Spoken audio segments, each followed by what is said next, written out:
here at Seoul Station in Seoul, South Korea, and I'm going to an event tonight at the Pyeongchang Winter Olympic Games. And I'm in Seoul right now, but Pyeongchang, which is where the event is a 3-hour car drive away from here.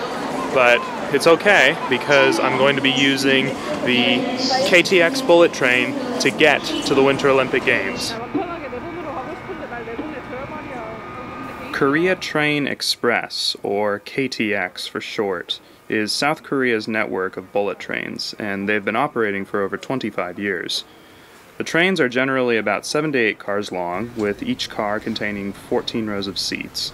The fastest KTX trains are designed to travel at 350 kilometers per hour, but the train that takes people to the Olympics from Seoul runs at a slightly lower speed of 250 kilometers per hour. The line opened in December of 2017, just in time for the Olympics, and public support for the project has been strong ever since its completion. Trains depart from Seoul and drop passengers off at one of 3 stations, all of which are located near the event venues in Pyeongchang and Gangneung. When South Korean President Moon Jae-in rode the line back at its opening, he emphasized the importance of using the KTX to promote the Olympic Games.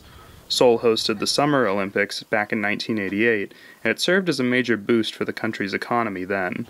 Now, as South Korea has maintained itself as a player on the international stage, the country wants to showcase itself in a spotlight of speed and modernity. When my girlfriend Jess and I were planning our trip to the Winter Olympics, we knew that we'd be relying on the KTX service to get us from Seoul to Pyeongchang, and in our experience, it didn't ever disappoint us. Inside the train cabin, we found comfortable seating, spacious windows, and in-seat power outlets to charge our electronics. When we went to see ice hockey, our train pulled out of Seoul at about 6 o'clock in the evening. About 2 hours later, we were in Gangneung Station, just a few minutes away from the event venue.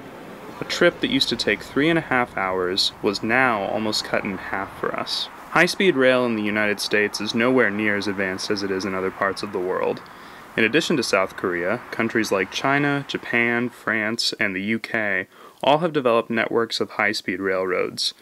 In the US, Amtrak's Acela Express is currently the only high-speed line in the country, and it operates with limited service in the Northeast Corridor. There are several proposals to construct high-speed train lines in places like California and Florida, but before those projects can begin, developers need to secure more stable funding. Places like South Korea seem to be perfect for high-speed train lines, as their geography is significantly more compact than it is in the US. But this doesn't mean that high-speed rail is unobtainable for certain regions of America. All that the US needs is consistent funding and public support for a network of high-speed railways, and the future of public transportation for America might look different than it does today.